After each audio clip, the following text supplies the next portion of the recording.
গাজায় ইসরায়েলি হামলায় আরও ২৬ ফিলিস্তিনি নিহত হয়েছেন। এতে করে উপত্যকাটিতে নিহতের মোট সংখ্যা ৪১,২৫০ ছাড়িয়ে গেছে। এছাড়া গত বছরের অক্টোবর থেকে চলা এই হামলায় আহত হয়েছেন আরও ৯৫,০০০-এর বেশি ফিলিস্তিনি। মঙ্গলবার এক প্রতিবেদনে এ তথ্য জানিয়েছে বার্তা সংস্থা আনাদোলু। প্রতিবেদনে বলা হয়েছে, গাজা উপত্যকায় ইসরায়েলের হামলায় কমপক্ষে আরও ২৬ ফিলিস্তিনি নিহত হয়েছেন। এতে করে গত বছরের অক্টোবর থেকে এ পর্যন্ত মোট মৃতের সংখ্যা বেড়ে ৪১,২৫২ জন পৌঁছেছে বলে মঙ্গলবার অবরুদ্ধ এই ভূখণ্ডের স্বাস্থ্য মন্ত্রণালয় জানিয়েছে।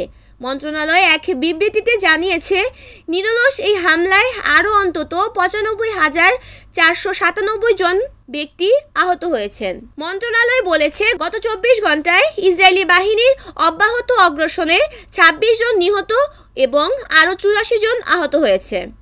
অনেক মানুষ এখনও ধ্বংসস্তূপের নিচে এবং রাস্তায় আটকে পড়ে আছেন, কারণ উদ্ধারকারীরা তাদের কাছে পৌঁছাতে পারছে না। ফিলিস্তিনি স্বাস্থ্য কর্তৃপক্ষ মনে করছে, গাজা উপত্যকা জুড়ে ধ্বংস হওয়া বাড়ির ধ্বংসস্তূপের নিচে এখনও ১০,০০০-এর বেশি লোক নিখোঁজ রয়েছে।